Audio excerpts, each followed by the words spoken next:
Na stole leží kniha v tvrdom obale.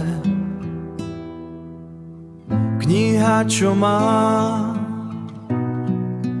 prázdne stránky, príbehy svoje kus mojej životnej cesty.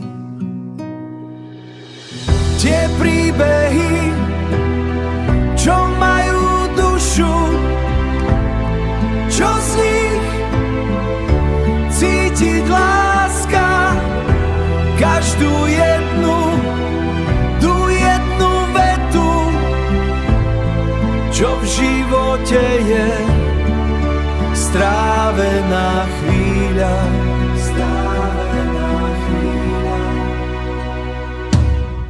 Na stole leží kniha v tvrdom obale.